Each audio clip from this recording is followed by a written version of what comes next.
Hello and welcome back to the Spotlight Games podcast. I'm your host, Patrick, and today we're going to be talking about the PlayStation VR 2. It is out and people are talking about it, and we're going to ask the question, do we want it? We're also going to be talking about Call of Duty is coming to Nintendo, and is it even going to run? Who knows, but we're going to talk about it. And then we're also going to talk about today's PlayStation State of Play, all the announcements, things we're excited for, and everything in between. And joining me, as always, my sweet, sweet co-host, Cayman Darty. Cayman, how are you, sir? Patrick, I'm doing fantastic. How are you, man?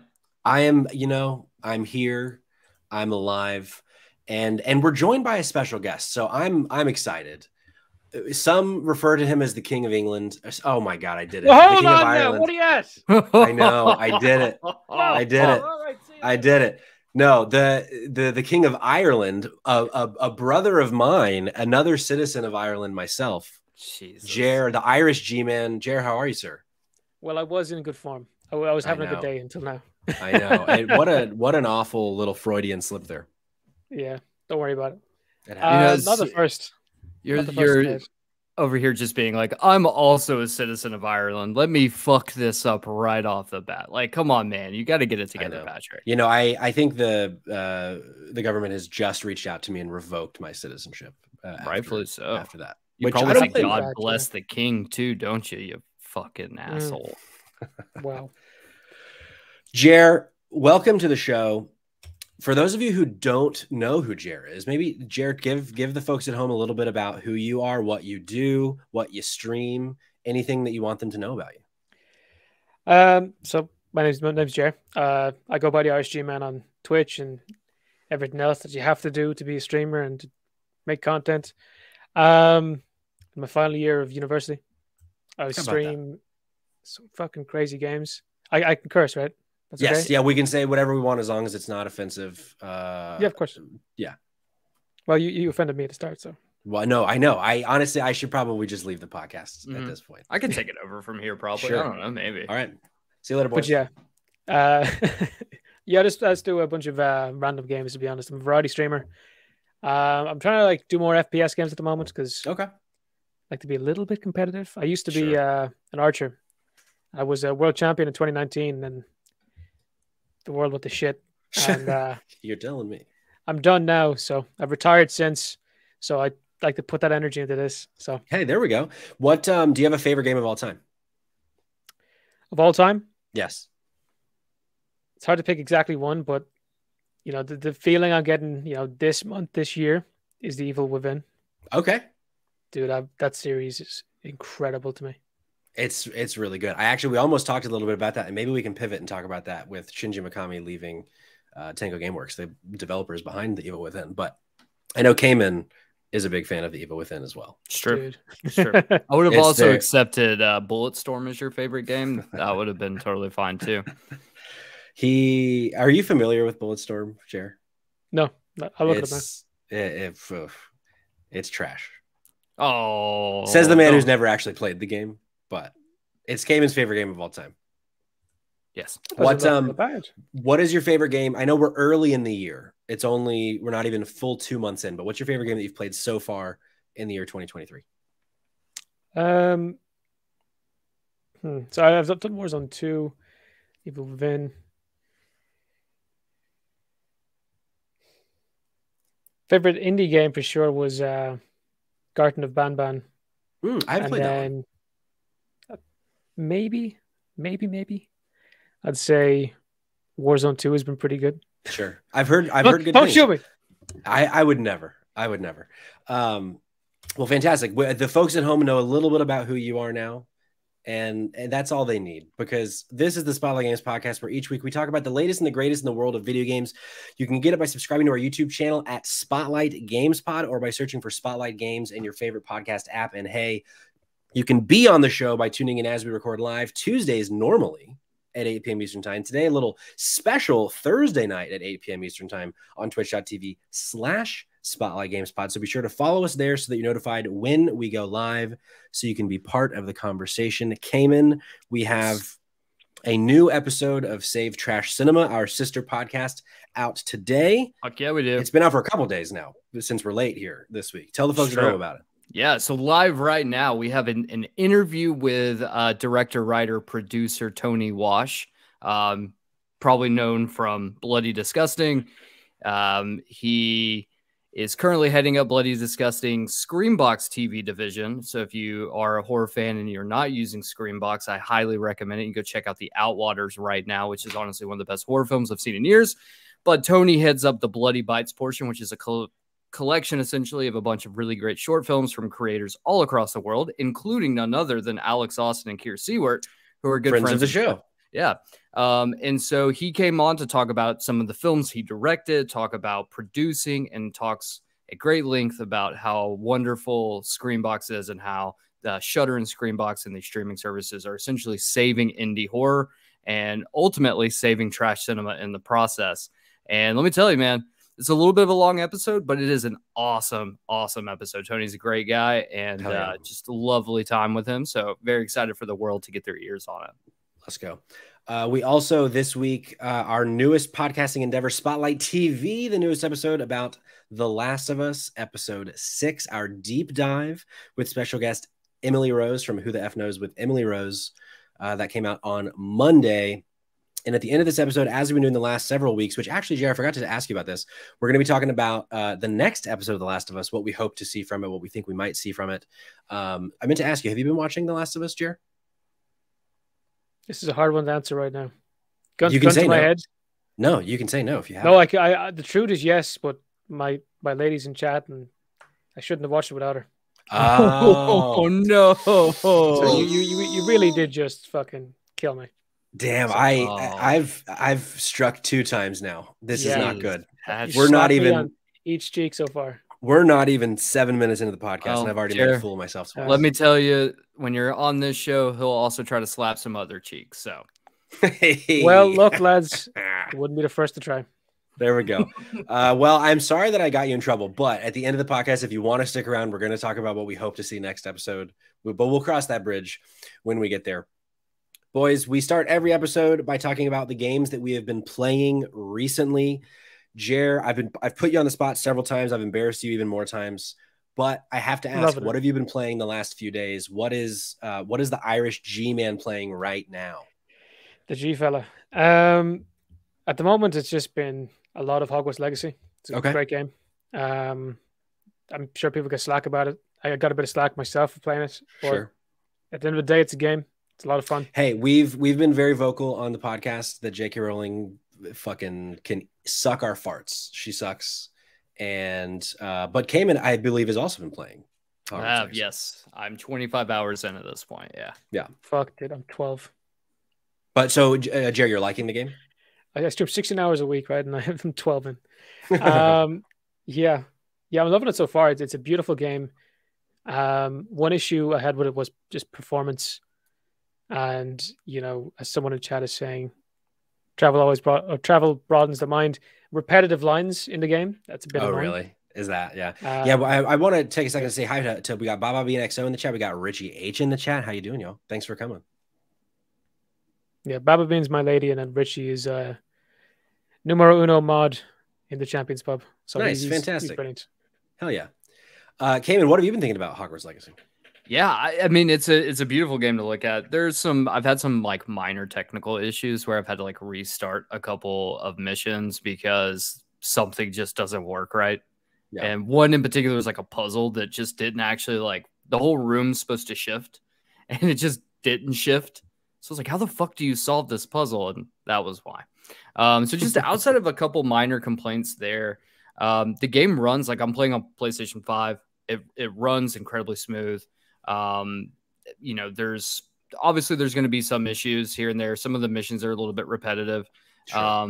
It takes a little bit of time to like actually get access to a broom. So it's a little slow in the beginning. And I think some people could be turned off by that. But in terms of Jer, you know, the whole getting slack for it, totally understand. And, you know, like we've said a lot, it is shitty that she's a shitty person. So what I did to, I don't know, maybe offset some guilt by supporting her was to also donate money. So I donated $100 to the Trevor Project. Look, even if you're not going to play the game, I highly recommend donating to the Trevor Project. They're advancing trans rights. I think that's really important, especially equality in regards to that. But at the same time, the way I look at it is there's a bunch of really hardworking developers who made a really good game here. Sure. And so far, you know, we're not very far into 2023, but it's my game of the year. It's one of the most fun open world games I've played in a long time. Like, it really hits. I was watching an interview where they were discussing this. It's called the 15-second rule. Okay. Where in an open world, you're supposed to see something every 15 seconds that keeps your attention. Interesting. Like, oh, it could just be like there's a piece of shrubbery that moves around and acts like a dragon, or enemy encounters, or something. Like, you should have something that catches your eye every 15 seconds. And in the open world, there might not be a lot when you're going from point A to point B, but it still feels lived in. And I think that that's probably the best part about it. Like, Hogwarts just feels really fucking cool. This is a cool game. I mean, I've talked to a few people that have played it, and the overwhelming sentiment I have heard is that the game is really fun. Yeah. I haven't heard anyone yet be like, this game sucks. So let's see. I've said it a couple of times. You've said it a couple of times that you haven't fucked with it? Okay. No, I love the game. It's just, you know, whenever there's a skill issue on my part, it's the game's fault. Yeah. There you go. There you go. My wife in the chat, as me, Tina, a friend of ours, Tina's having trouble with the chat, but needs it to be known that she loves Harry Potter. Well, it's been known, Tina. And also, we got to give a shout out to your lady, Baba Bean. She said night because she's going to bed for the bus at 8. So she spent the time with us. We got to respect her and say thank you for being here. And I hope you sleep well tonight. Like, literally, she only shows up to find out I watched the episode and dips. I know. You could have asked for that like right now. I know. I've made mistakes today. And the only thing I can do is learn from those mistakes and move on and hope that I can do better tomorrow, Jer. As for me, lads, I've been playing Persona 3 still. It's a game that was made, 15 years ago at this point, but I'm having a great time with it. I think I will probably get Hogwarts Legacy here in the near future, but I have not played it yet. But hearing both of you enjoying it as much as you have been, I'm intrigued to say the least. But Persona 3, man, I don't know if Jer, if you're big into like Japanese RPGs, but Persona 3 is fucking hitting for me. I'm having a great time with it. Cayman, have you played 3? Mm-hmm. Yeah, I played it back on the PlayStation 2. So you played it before you played 4, probably? Yeah.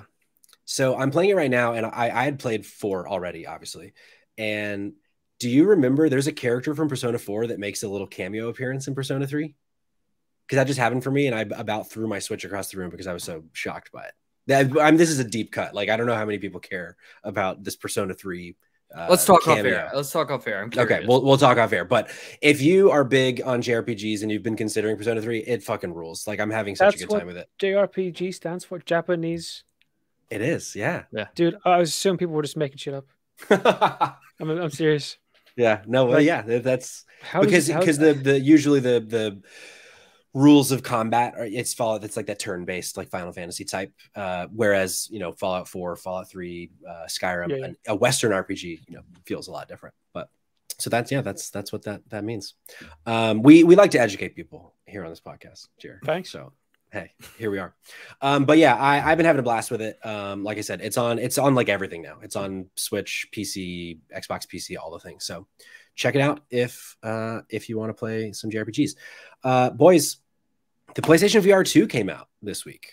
Mm-hmm. And I don't know about either of you guys, but I've been interested in this piece of hardware. What I want to do is I want to start the conversation by hearing about if you guys have used VR, and then we're going to do some kind of reviews from what people are saying about it. And then I want to know if you guys plan on potentially getting this one day. I mean, it has a pretty high price tag, but so Jer, have you fucked around at all with VR before? Yeah, I love it, man. Yeah.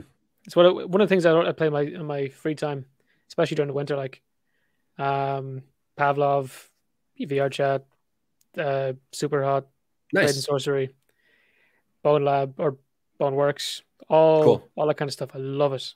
Fantastic. Do you have which one do you have? Or MetaQuest or what do you have? Quest 2. Quest 2, cool. Is PSVR 2 on your radar at all? I don't have a PlayStation, so no. Gotcha. Okay, sure, right. For you, it'll be a lot more expensive than if you already have a PlayStation. Yeah. Cayman, what about you?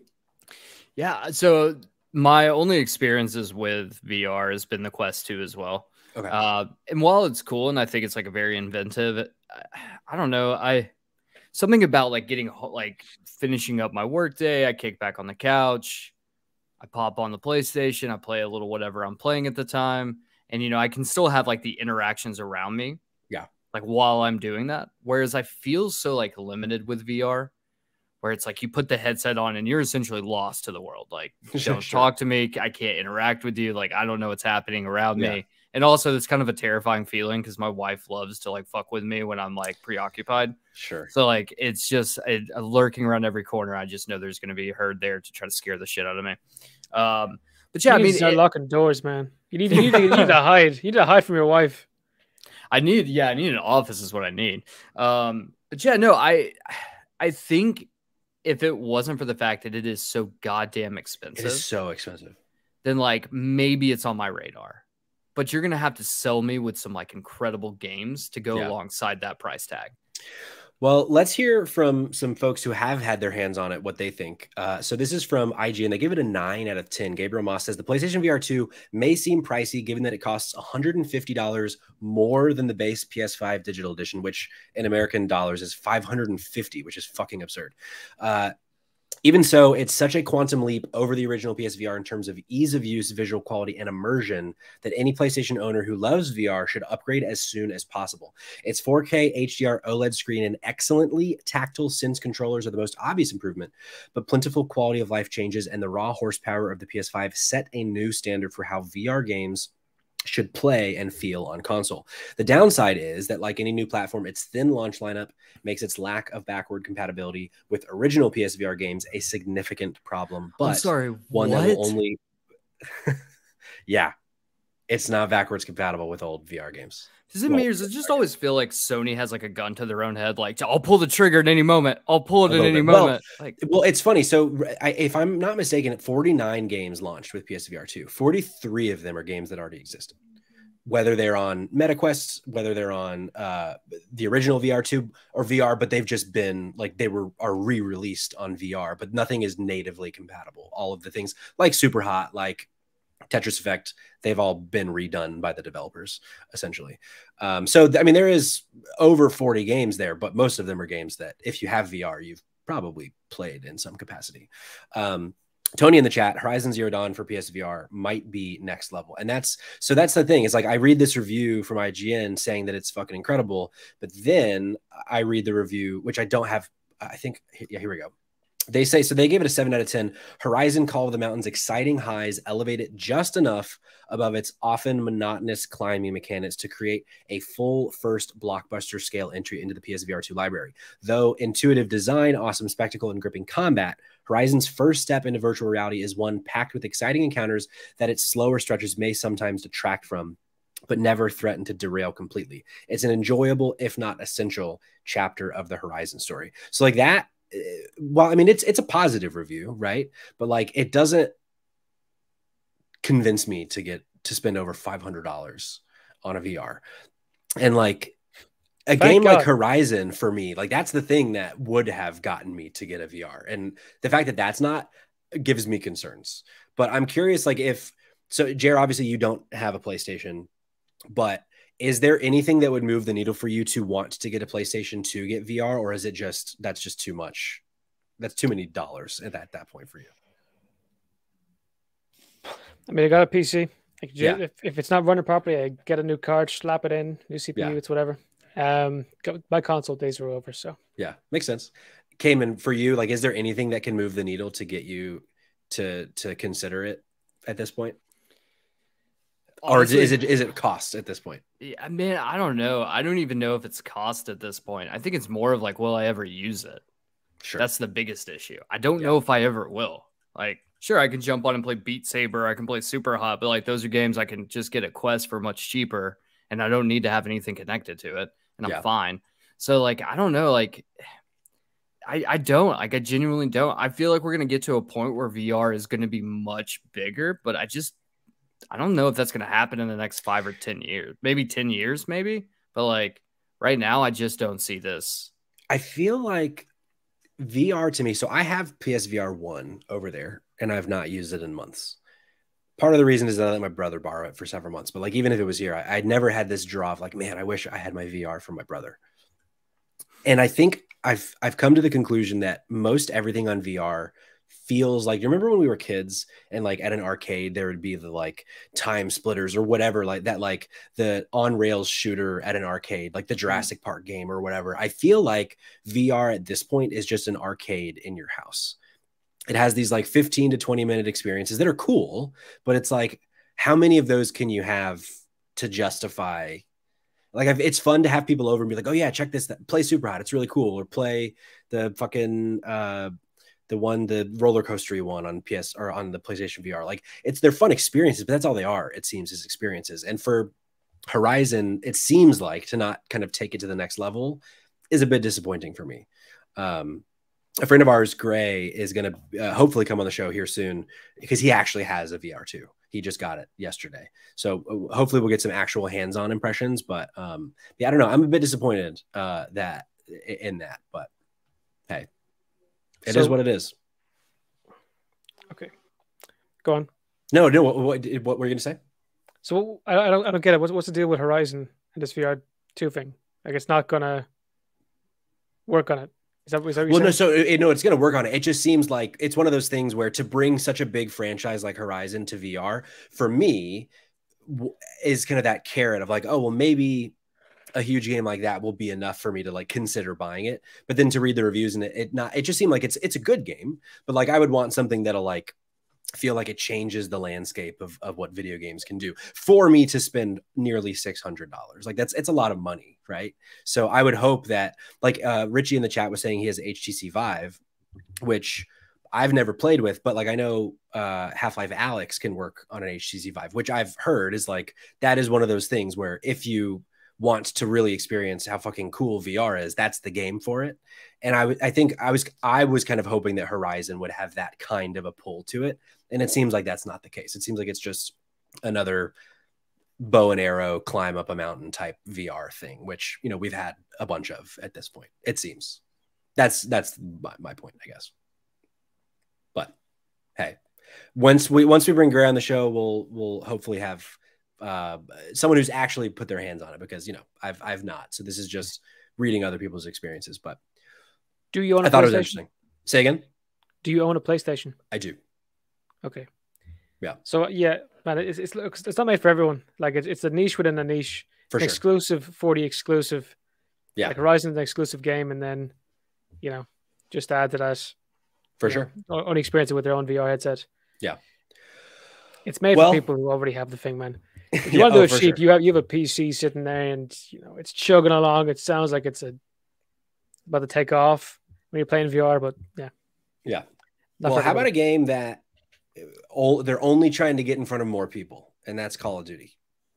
Call of Duty recently, Microsoft announced that they've made a deal with Nintendo, a 10-year deal to bring Call of Duty back to Nintendo. I'm pulling from Andy Robinson at VGC. Microsoft has signed a 10-year binding legal agreement to bring Call of Duty to the Nintendo platform, it has been claimed. According to the Xbox firm, its previously announced commitments, now apparently legally binding, include releasing future Call of Duty games, quote, with full feature and content parity, end quote, on the same day as Xbox, should its proposed acquisition of Activision Blizzard be approved. Quote, we're committed to providing long-term equal access to Call of Duty to other gaming platforms, bringing more choice to more players and more competition to the gaming market, end quote, the company said in a statement. The last Call of Duty on a Nintendo platform was all the way back in the Wii U in 2013 with Call of Duty Ghosts, which allowed players to use a Wii remote to aim the motion controls. I have concerns about this. I don't know that a Nintendo Switch can run a Call of Duty game at this point. Jerry, you play a lot of Call of Duty, right? I was doing it before I got on. You did. Well, yeah. Yeah, I don't know if it'll run, but fair play if it does. If it works, it'll look like garbage. I'm buddies with James C. Burns, voice actor of Woods in the Black Ops games, and he talked about, you know, making there was one game in the Black Ops series made only for Nintendo, and it was one of the most annoying things he ever did. So I don't know if it's going to be, what we're looking for. Yeah. Cayman, do you think this is... Oh, sorry, go ahead. It's funny, like they want to bring it back on Nintendo. The first time I ever played COD was on the Nintendo Wii. Really? Black Ops 1 Zombies. Or no, World of War Zombies on the Wii. Yeah. Hey, bringing it back. Way to start. Yeah. Cayman, do you think this is... A few weeks ago when we had our predictions episode, you said we're getting a Switch 2. Do you think...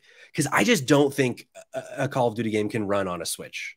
But perhaps it can run on a Switch 2. Do you think this is maybe a hint that a Switch 2 is coming sooner than we think? The only way that this would work is that if Microsoft ends up being like Activision, you can make games specifically just for the Switch. Yeah. Like, that's the only way that this works. There's no fucking way this is going to run. Anything's going to run on the Switch. Look at The Witcher 3 running on the Switch. Right. Game it's was bad. It's awful. This is not going to work.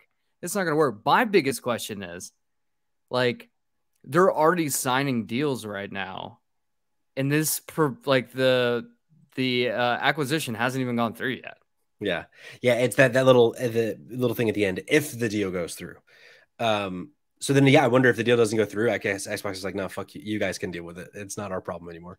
But for them to think or to say it will have full feature and content parity, I don't know. A bit insane. Like a bit insane. The most performance heavy game I could find on a Switch is No Man's Sky, which, it's pretty performance heavy, but not as performance heavy as Call of Duty. No way. With like image scaling being better and so on, maybe they get something.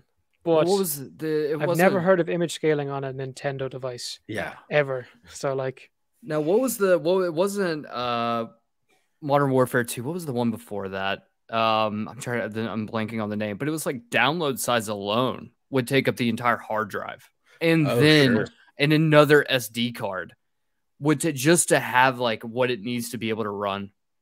Like, that's not going to happen. That's just that's what I didn't even think about that. That like the default SD card on a Switch is like 32 or like 50 gigs or something like that. Like, it's not big. So yeah, wow, that I didn't even think about that. They will have to compress that shit for it it'll run like horse shit. Do you think they'll go the like how games like Control on Switch or Kingdom Hearts on Switch, they're streamed. You don't actually download them, you just stream them. But like with it being a twitchy first person shooter, I don't think you could do that. I don't think you could stream it. You at least couldn't play multiplayer online. Like, that's out the window. There's no fucking also way. Nintendo Online is terrible. So like also that. Now I am curious, Jerry. You're PC only. Do you use Game Pass on the PC, or are you specific to like Steam, Epic? What's your current setup? Look, I'm Irish. I'm cheap. I gotta buy drink, gotta buy potatoes. I can't afford to, have to spend full price on games, right? So I use everything. But Game Pass, oh my god, thank the Lord for that one. Yeah, I love it so much. Some awesome games on that, man. Playing Scorn for the first time. Now, granted, I couldn't do shit on Scorn, but beautiful game. Look, it would have cost Norman a leg. Getting to play Evil Within 1 and 2 for like nothing. Literally nothing, because at the time, if you gifted 2 subs on Twitch, you got like a code for up to 3 months on the Game Pass. Oh, cool. Someone subbed and then gave it to me. So it was just like, it was awesome. Yeah, that's amazing. That's fucking awesome. So I'm assuming the Activision deal, like, that's something that you hope goes through, just because like you'll get day and date any Call of Duty, any of those games, right? Or are you more hesitant on it? Like, because I'm very hesitant on it. The reason it's a good thing, right? And do you play Call of Duty? Me personally, I haven't played a Call of Duty game since I think Black Ops 2. But this is great for you. This is perfect, okay? So you get a bunch of Nintendo kids, okay? They're playing, Animal Crossing, and they're playing, Mario Kart, Let's whatever. Fucking go. And you put them in a high intensity FPS game with like these terrible controls, like realistically compared to like an Xbox controller or a keyboard, they don't stand a chance. So now this is your chance to come back, right? The kids go in, they're playing with their buddy on the Xbox, and then they get wiped. Look, now's the chance. If you're bad, get good again. You'll dominate.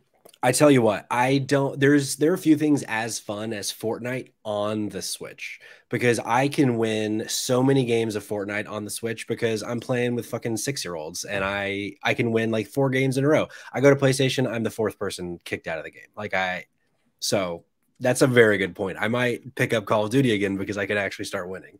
And the part that's most enjoyable, I think I'm not alone in this, is with the new, proximity chat feature, that now when you kill these Nintendo kids, you get to hear the crying, So it's a win-win. This is what I'm looking for, lads. Yeah, it's a win-win. Tony in the chat, this is more than COD, right? I thought they were going to bring more Xbox game to Switch. So far, this is just about Call of Duty. This particular deal, they said it's just about bringing specifically Call of Duty games to Nintendo consoles. But if the FTC, if the EU is pushing on them about the monopoly concerns, I wouldn't be surprised if they start just bringing more games of theirs to other platforms like Nintendo and PlayStation, so that the deal can go through, so that they can make fucking so much money. But this specific thing is just about Call of Duty, Tony. I forget what the conference they were at, but they did some presentation. They were talking about how like the disparity between Sony and Xbox currently in the market. And it was something like, they claimed that it was something like 70% of the market is PlayStation and like people owning PlayStation consoles or Sony consoles. And then 30% is Microsoft's stake in the market right now. And that just blew my mind. I was like, that can't be fucking right. Like there's no way that they're that far behind in console sales. Like there's just no way. So that doesn't take into consideration Nintendo? So that's the thing. They never bring up Nintendo, which I'm wondering if the reason they did that was because they were like, yeah, the Switch is literally what, the 3rd best selling console of all time now. Sure. Like, if anyone's the market leader, it's fucking Nintendo. Oh yeah, 100%. But I mean, that's the thing though. Nintendo. Well, honestly, I say that, but honestly, it might be PC. I mean, sure. Yeah, if COVID never happened, PC would be dominating in every single capacity right now. But right now, it's you spend 600 quid for like a 1050 Ti graphics card, so sure, it ain't the best right now. Yeah, that's a lot of money. It's better now. It was worse back then, but yeah. So I am curious, though. I'm curious. I want to ask, as someone who doesn't have a gaming PC because I'm a schlub who doesn't have the money to do that. Also, I would have no fucking idea how to build one.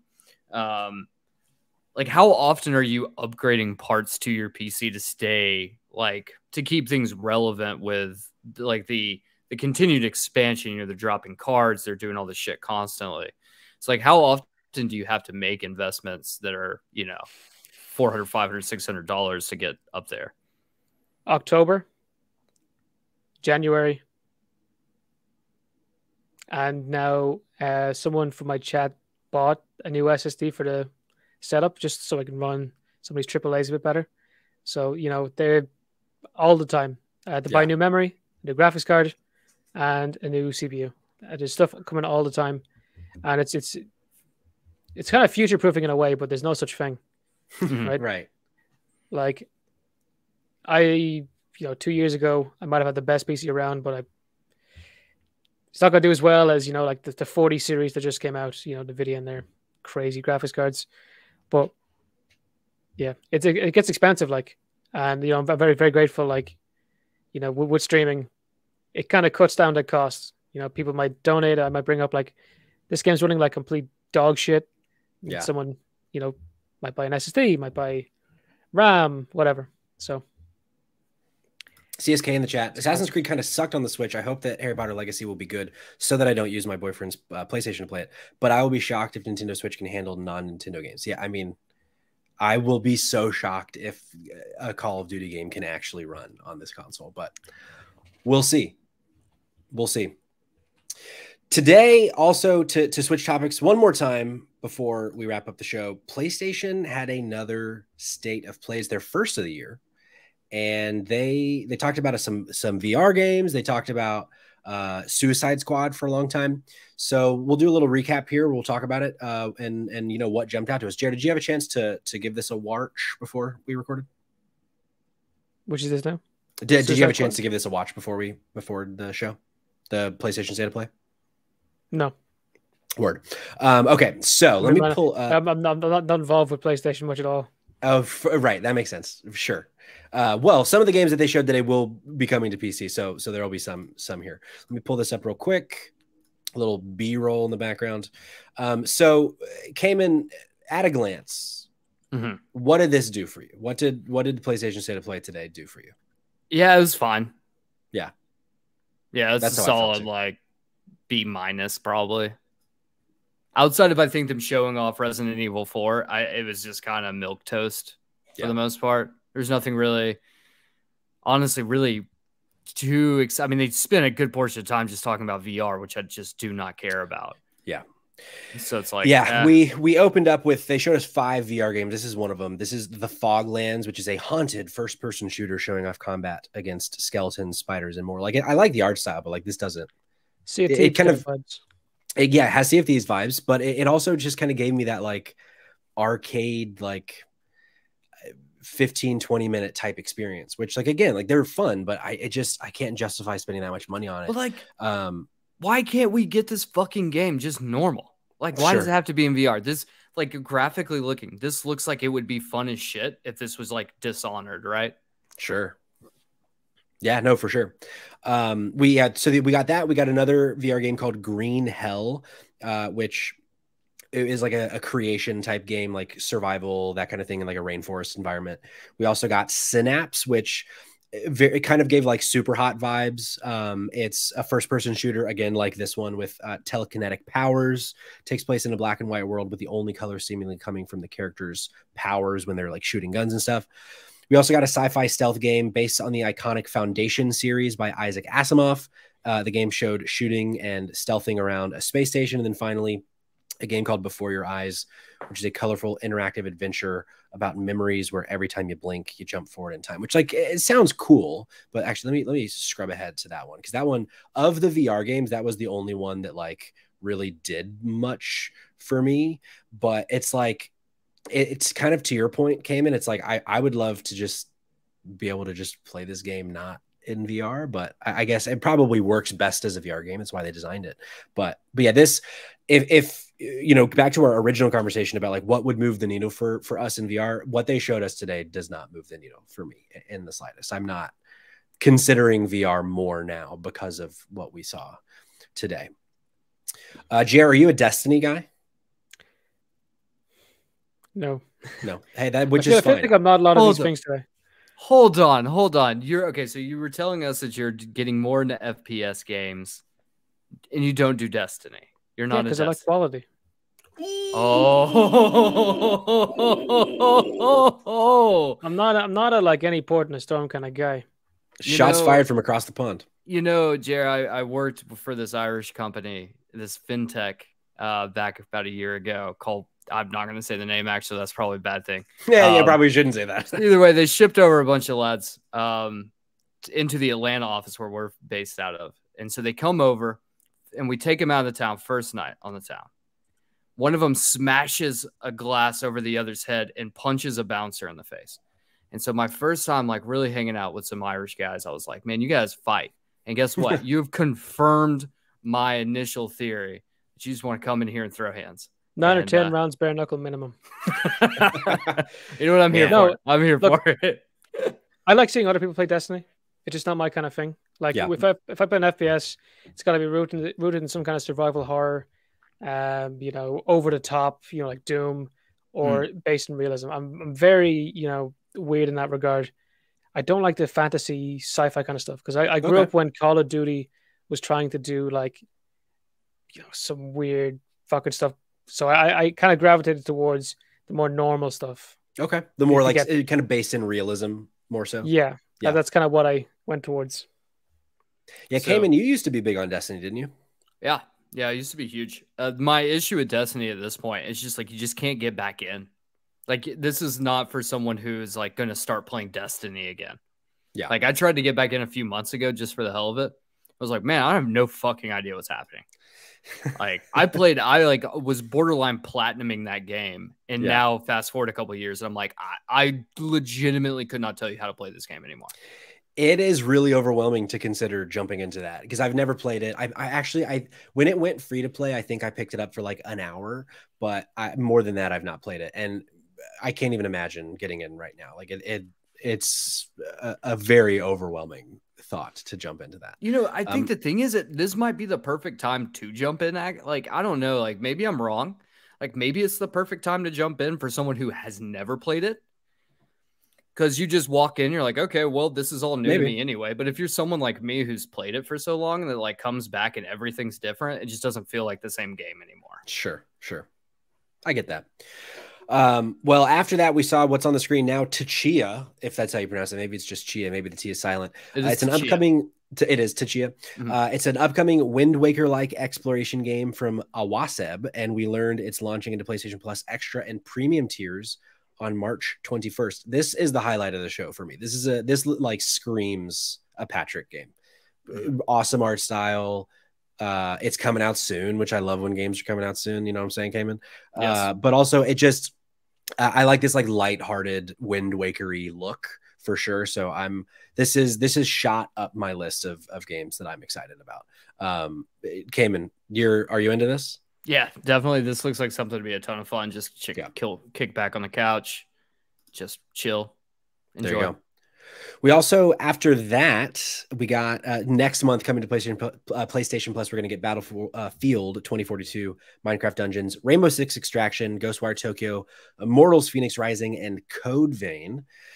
We also they took us back to VR for a second with a game from the folks that brought us Tetris Effect and Res Infinite. You play as this little light puppy, and it's a weird fucking looking thing.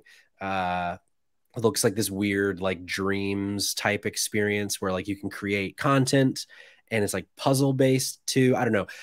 This is the kind of thing, like if I got a VR, I would try this out, but this certainly doesn't move any sort of a needle for me. But I think this is coming soon in May, and it's not only on VR. I think it's just also it can be in VR. So I think this is PS4, PS5, VR, and VR2 is where you're going to be able to just like watching that just makes me like nauseated. It's like it kind of breaks my brain trying to understand what the fuck this is even supposed to be. But hey, it's a cute dog, so I'm in on that. That'll sell a lot of copies, man. Like Stray did a lot with just having a cat. Sure, people love just being able to be an animal. I mean, I love Stray for that very reason. I love cats. Maybe Call of Duty should take a note from that book. Why not? Just let us play as a cat.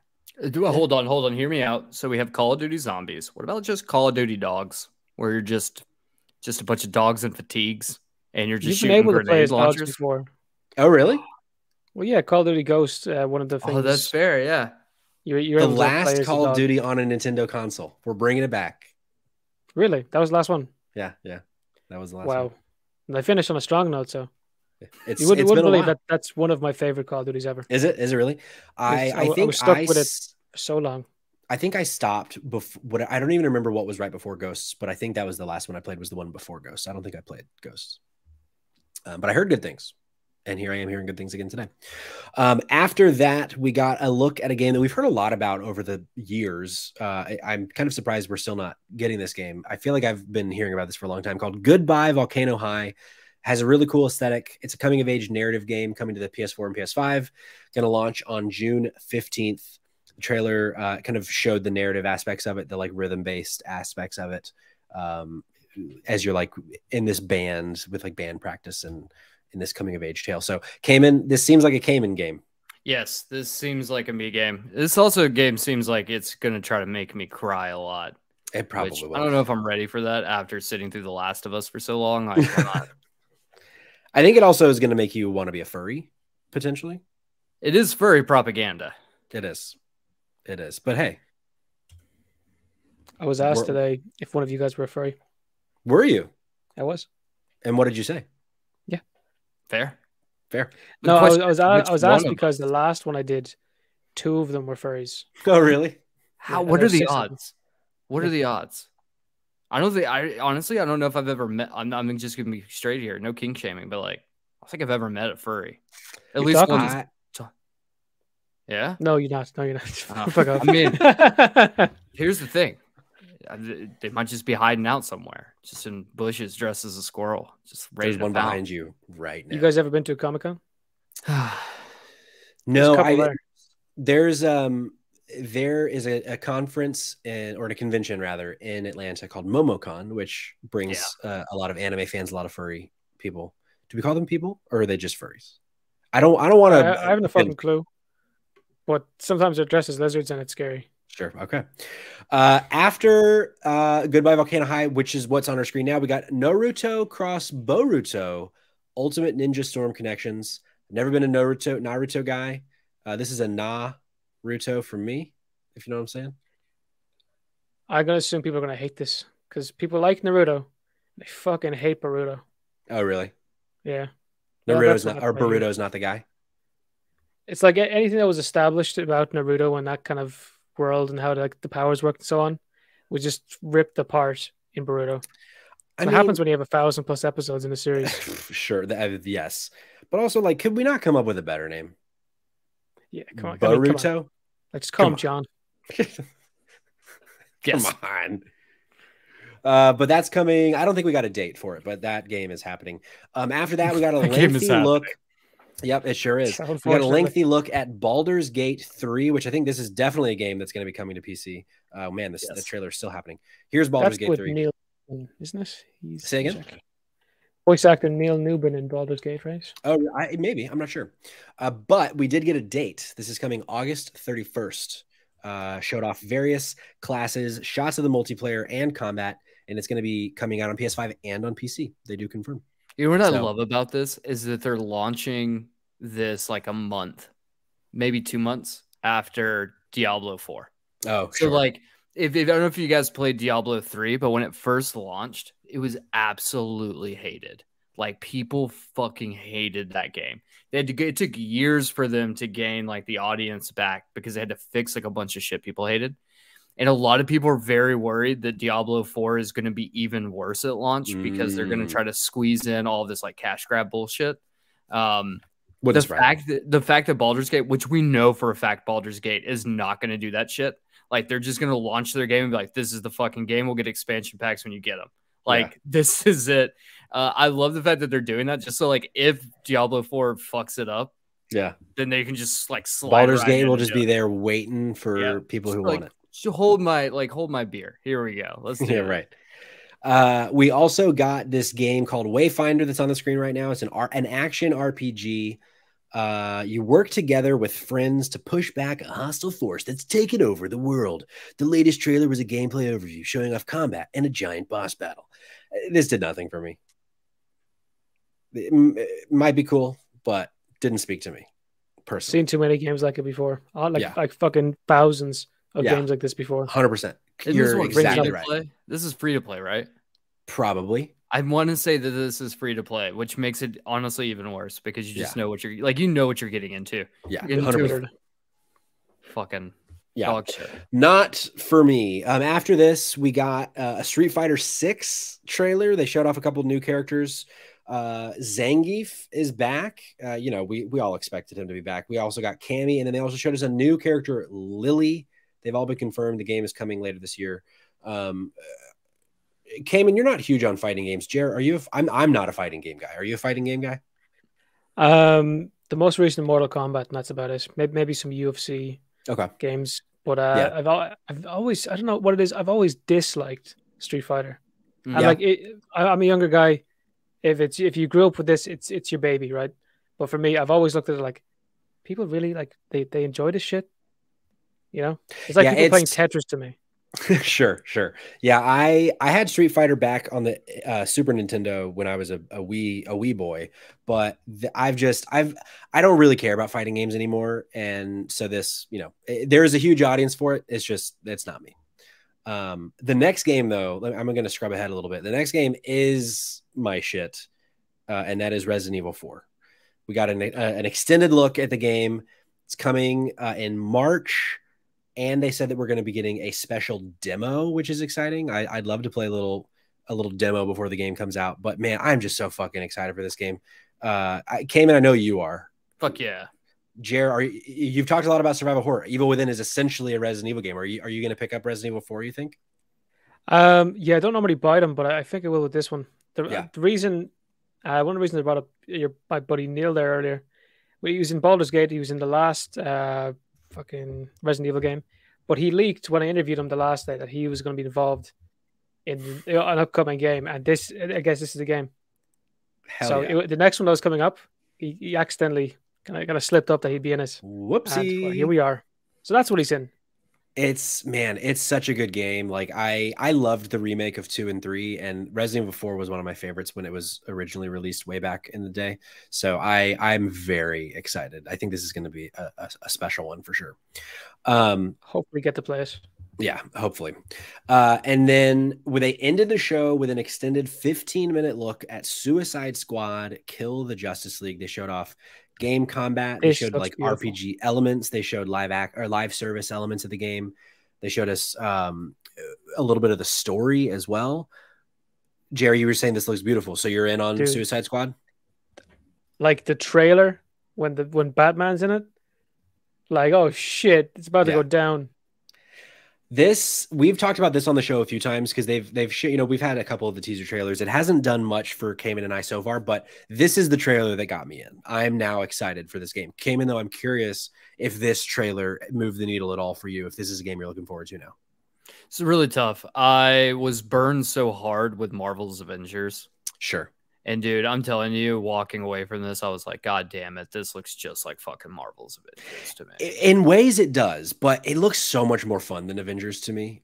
Like let me scrub ahead a little bit more. Like the traversal in this game, it just looks so fast and so fluid compared to Avengers that it finally got me in. Like this, seeing Captain Boomerang fucking jump around, and because it seems like everyone essentially can fly to some capacity. They've said this is a video game. Let's let King Shark be able to go 90 feet in the air, which, like, hey, let me, because I don't want anything holding me back from being able to just fucking zip around this world. So it has certainly moved the needle for me. Now, I'm not super excited about the game, like the live service elements. I don't love that there's going to be a battle pass, they said, but it looks fun as shit, man.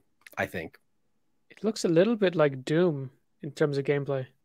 Sure, that am I crazy? Are you seeing that too? Yeah, I see it. Oh, yeah, for sure. That like really kind of fast paced, like because they were saying in the trailer, because there's a little bit later where they kind of talk to developers, and they're saying like a big part of the combat is like momentum and keeping combos going by kind of going into new like skirmishes after you kind of finish up beating up a group of bad guys. And that's kind of one of the reasons why they wanted all these characters to be able to move so quickly through the environment, is that you kind of keep those combos going, which I don't know, that sounds interesting. It sounds different than what we've seen from this franchise in the past, because they did also say this is an extension of the Arkham games. They said it takes place right after the end of Arkham Knight, apparently. So I don't know. I was really skeptical going into this trailer, but this one, I think, I want to see more, but I'm actually excited about this game now, which I'm really excited to say, because I loved all the Arkham games, and the trailers so far just hadn't done much for me. But I also really like that it can be 1 player or 4 player, like it can be anywhere in between. So it'll kind of put that onus on us. Like if we want to play with our friends or if we want to play alone, I like that they give us that option. But yeah, this looks good. I love that it's connected. That's going to be awesome. Yeah, for sure. And that was the state of play. I think as a whole, there was a lot here I didn't vibe with, but I feel like there were some winners for me. Like I really liked Tachia, love seeing more Resident Evil 4. And like I just said, like this finally has me a little excited. Came in kind of final thoughts on the state of play. What you got? Yeah, I'm still hanging out at a solid B. Yeah. Like there was nothing shocking here. I think the big thing was like the release date of Baldur's Gate was probably the biggest thing. Sure. But yeah, I mean, we've kind of seen everything else, and I'm honestly getting really sick and tired of seeing shit for Street Fighter 6. Like every goddamn event, they're like, hey, here's another thing about like, yeah, we get it. It's just a bunch of greased up boys punching each other in the throat. Like, we got it. That's cool. Whatever. Just move on. Release it, or like shit, or get off the pot. I don't know. Sure. Stop being Debbie Downer today. I'm sorry. No, no, no, you're not. Jer, I know you said, you're not big on PlayStation, but there were some PC games here. Any highlights for you for the state of play? Realistically, not really. Yeah. Like there's some beautiful games. Like I will watch people play these. Yeah. Whenever there's a PlayStation exclusive that looks beautiful, normally hop on, watch like Rad Brad or something like that play it. Sure. Yeah. It is. Yeah, it's an experience to watch them as well, but nothing there I'm interested in playing at the moment. Yeah. Besides the Resident Evil game. Yeah, yeah. Yeah, no, I'm excited for that. I plan on getting a gaming PC in the kind of near future, and I want to stream Resident Evil games whenever I finally get that set up because it's one of my favorite franchises, and I think it's a fun game to watch streaming. So, that's it for the state of play. We do have a little bit of an update to the calendar for some games coming out. We got a release window for Lies of P. That is the kind of Souls-like, Bloodborne-like game set in the Pinocchio universe for some reason. But they've said it's coming in August. Yes. Yeah, you heard that right. You heard that right. Pinocchio universe. Yes, sir. Yes, sir. Finally Pinocchio, but Dark Souls. It needs. Wow. Yeah. That's coming hold on. Do you think in the game that you'll have like a finishing move like Mortal Kombat where you grow your nose real long and just like impale people with it? God, I hope. Because like I'd fuck with that. I'm not gonna lie. So. He's got to lie as well, so he's got to like say something crazy, like "I hope you have a great day." Douche. Yes.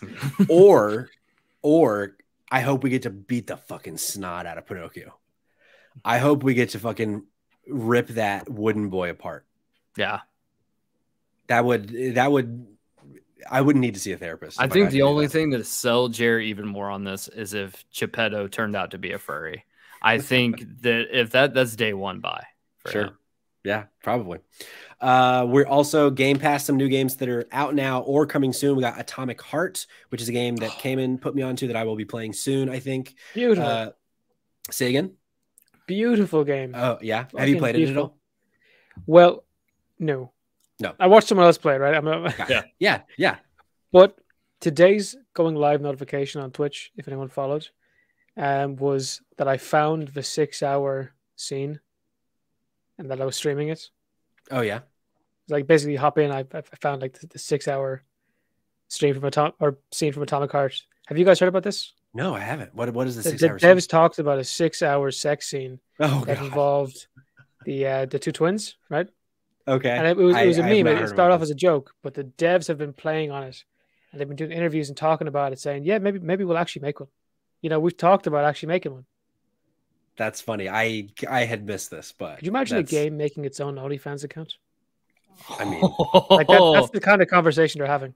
This is I think we need to have more conversations like this. Honestly. They would make a lot of money. I tell you what. Dude, I'm they won't. Sign me up. I ain't even fucking watching the game. That is out now on Game Pass, and then later this week, or I guess early next week, a game called Merge and Blade is coming, and then Soul Hackers 2. And then beginning of next month, on the 2nd of March, we're getting F122. And on the 3rd, another big release, Wolong Fallen Dynasty, also coming to Game Pass. And then other than, all the other announcements we got during the state of play. But that is the update to the calendar for the next few weeks. And that's our show. So why don't we do a little wrap up and then talk about what we hope to see next episode of The Last of Us. How does that sound? Jer, where can the folks find, we talked about at the beginning, plug your stuff. Where can they find you on Twitch? Where can they find you on Twitter, Instagram, wherever they want to, wherever you want to send them that way now, my friend. Yeah, I mean, like across everything, it's the RSG man. Fantastic. And spelled exactly how you think it is. No spaces, no numbers, no nothing. I got in early on that name, but that's where you can find me. And yeah, I stream Monday to Thursday. And let's go. I may not play PlayStation games, but I do play other games. Hey, that's fine. I'm a PlayStation boy, but I also have an Xbox. I also have a Switch. I don't have a PC, but I like it all. I just like fun games. So you get a PC and you're able to watch a YouTube video and play Minecraft at the same time, your life's going to change forever. Forever. Sure. Man, I might be sending you questions because I don't know shit about PCs. Sure. So, Cayman, where can the folks at home find you? Where can they find Safe Trash Cinema, the podcast? Yep, you can find me at Kid Cayman on Twitter, and you can find Save Trash Cinema at Save Trash Cinema on all socials. Things get raunchy over there, so raunchy. Come check it out. Let's go. And then if you want to follow me on Twitter, I'm at Patrick Schwag. And then the pod is at Spot Games Pod on Twitter or Spotlight Games Pod on Instagram and TikTok. We're going to post a TikTok at some point again. It's been a few months, but hey, I'm a busy boy. And then also Spotlight Games Pod on Twitch as well. Make sure you follow us there so that you're notified when we go live so that you can be part of the conversation. And that's our show. But before we go, a little post-show conversation about episode 7 of The Last of Us. So, Jared, have you played well, I keep saying this. You don't have a PlayStation, but have you like watched? Are you familiar with like, 9 what's years ago, I coming watched in The Peter Last of Pan. Us? Okay. So you know the story of The Last of Us. If we talk kind of what we expect to see, we're not going to like massively spoil you here, are we? No, I know all about it. Okay, Thankfully. fantastic. I just want to make sure we're not going to ruin your day because I've already done that twice. So for those of you in the chat, for those of you listening on podcast services later or watching on YouTube, from here on out, we are talking future spoilers of The Last of Us, what we hope to see next episode in episode 7, Last Chance. Final warning. Okay, so in the preview, they showed us the Left Behind DLC with Riley. It seems like that's probably going to be most of what we get next episode. Yeah. Cayman, do you think we're going to get, because like I just played the Left Behind DLC again to remind myself, there's time jumps in that I kind of forgot about, where you're helping Joel in the present day post impalement, trying to get him medicine. Do you think they're going to kind of do that? Or do you think we're just going to stay in the past and see Ellie meet Riley and all that? Happenings. So if we're talking just the way like shows work, like that works for a video game, but that doesn't work for a TV show that's weekly, right? Like maybe if it was all released on streaming day 1, maybe that works, but I don't think for a TV show that works. You want to keep the suspense alive, so I definitely don't think that we'll see Joel again until the following episode. Yeah. Makes sense. I think is good. I think that's a good thing. Like that keeps people on their seat. That keeps people wanting to be like, oh fuck, what's happened to Joel? We're coming, like we'll sit through this incredible story because we want to know what's happening with Joel. So yeah, that's solid. I think that's the best way to do it. Jared, do you align with that? Do you think we're going to see Joel at all this episode? Probably. I mean, you don't just stab somebody and say, yeah, we'll leave him. Yeah. You know? It would make sense to do the flashbacks, you know, back and forth, because I mean, they kind of have a history of doing it throughout the show so far, right? Sure, we have seen time jumps for sure. Yeah, that happened with the whole what was your guy's name, Henry and Sam? Henry and Sam situation. Yeah. Hopefully it works. Sounds cool. Yeah, CSK. Say one more time. Sunday? That'll come Sunday. Yep, Sunday night. Yeah. CSK in the chat, only 3 more episodes. We got a lot of story left in 3 episodes, and we kind of talked about it a little bit last week. I felt like the pacing for this episode 6, it overall I think it was a really, really good episode. I do feel like it was a little bit rushed, but I don't know. I kind of wonder if we're going to get a little bit more than just Left Behind in this episode, just from a timing perspective. But then I don't know, from a storytelling perspective, it might make sense to just keep it all compact in one episode and tell that kind of story in one go of it, and not kind of start bleeding into whatever the next beat is. But here's a question for you guys. This is something we didn't get to talk about on the Last of Us podcast, because that show has people who have not played the games or don't know the games. Do we think in episode 6 that was Dina 100%. in Jackson? Yes, 100%. It had to be, right? When she's talking with Tommy and Maria, and the girl's kind of like looking a little bit like that, had to be Dina from the second game, I think. So Dina's the Ellie's love interest in part 2. Yeah, probably. I've seen that theory as well. Yeah. I don't know if they're going to age them up a little bit for the next season. Yeah, I don't know. I'm wondering if they've all like, because Bella Ramsey in real life is 19, which is how old Ellie is in part 2. So I wonder if they've done any sort of like de-aging, like if they've made her look a little younger than she is. She does not look 19. Yeah. I'm 21, dude.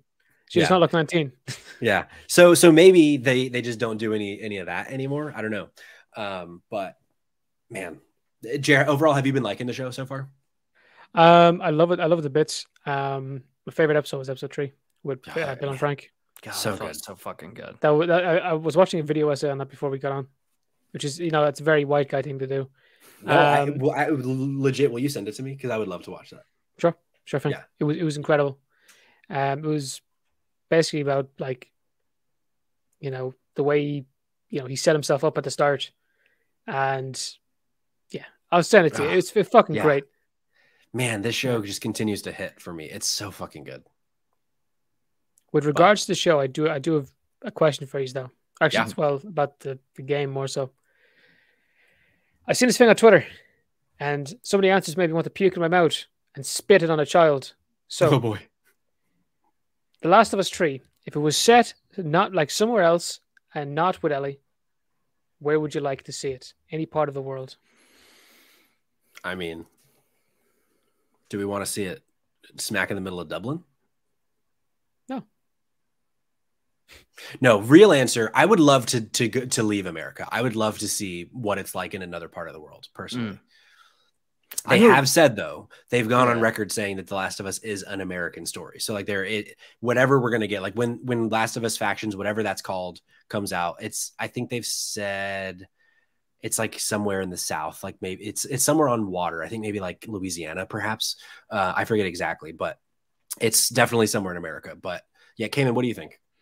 It's a good question. I don't think the game works because, I mean, you got to think like America's pretty massive, like, or the US is massive, right? So like you can literally just take the center of the US and just immediately remove it because like it needs to be set in a city. Right. Because like they kind of set up the world being like, hey, when you're out in the woods, you're not going to really see any of these infected unless they're leaving a city. So you have to be at least close by a city. We've never seen anything in Atlanta. But I don't know if I want to put anything here. I don't know. It'd be kind of cool. Is like Miami. Like I was literally just thinking Miami. Yeah. You said there's never been anything in Atlanta? I mean, we have The Walking Dead. You ever hear The Walking Dead? Yeah, well, I'm talking video games. We've never gotten a video game. I think, actually, I take that back. I think The Walking Dead was set in Atlanta, too. It was. Well, Savannah. Macon. Macon. Yeah, well, it went from Macon to Savannah. Yeah, but I don't know. I think, like, I think, like, you got to think, like, everything is set in New York. Everything's set out in California. And then, like, some shit set in Florida. I can't even think of, like, I mean, we've had Chicago once with Watch Dogs. The original Watch Dogs was Chicago. Like, I don't know. Like, what's a good, like, you got to have a mixture of both. I'm curious, Jared, what was the answer that you saw that made you want to spit on children? It's such a visceral thing to want to do. Puke on children. Puke on children. You're welcome on SDC anytime, bud. Genuinely, the thing that made me think someone was an idiot was someone said London. Do you know how fucked London would be? Do you know how many people live in London? I've seen 28 days later. How fast an infection would go through there, right? Who the fuck wants to see London? It would just be piles of fungus. Everything would be dead. Yeah, it would be the outskirts, and some guy lives in very top of like a apartment building or something like that, or someone living in underground parts. Terry in the chat. No, go ahead, Cameron. Hear me out. Japan. Yes, it's so highly dense. There's no one surviving in Japan, but also that would just be really fucking cool to see like all of these like incredible structures just covered in fucking shit. Like, that'd be dope.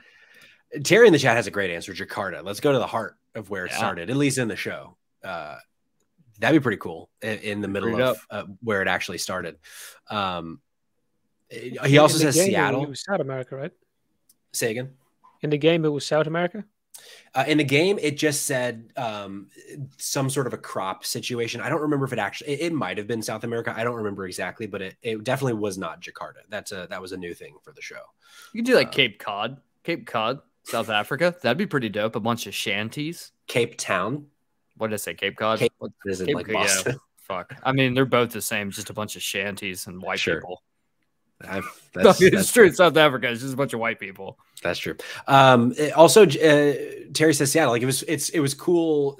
Like obviously, part 2 mostly takes place in Seattle. It'd be cool to to have a game mostly set at like the beginning of the outbreak in a city. That'd be pretty cool.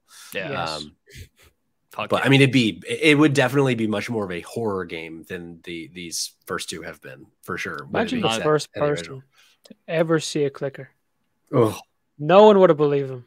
God. Even to see Stalker, when they start having like this stuff come out of their heads, no one would have believed you, right? No Until way. they've seen it. Yeah. By that point, it's too late. And then I would get the fuck out of here the first time you see a bloater. Oh, yeah. I would just get in the fetal position and just let it rip me apart. It get you. Yeah. Present your neck like when a tiger comes at you. Come on. Could you imagine though getting like your head split, like the pain you would go through to have your head split like that? It's like the guillotine. You would still be alive when this part of your head flops off. You still see it a little bit. You got a couple seconds before it just finally goes away. But no thanks. I mean, let's be honest though. If that's how you're gonna go, that's pretty fucking ball. That's a metal ass way to go. Yeah. Let us know what theories you have for next episode and for the rest of the season, and let us. And love that question. Let us know what you think. Part 3, where a cool setting for part 3, where that might be, whether it's in the comments of YouTube or right into mail@spotlightgames.net. Always love hearing from you guys. So let us know. Jer, thank you again for coming on. Had a great time having you on the podcast, even though I embarrassed you a couple times. I hope you come back because I'll get over it. I might not survive seeing the girlfriend tomorrow, but thanks. Sure. Tell her to send her hate to me because I'm the one that exposed it. Look, dude, I'll try. Yeah. All right, gents. And all those of you that came along in the chat, thank you so much. Have a great night. We will see you next week back on the original schedule of Tuesday at 8 p.m. Eastern time. And until then,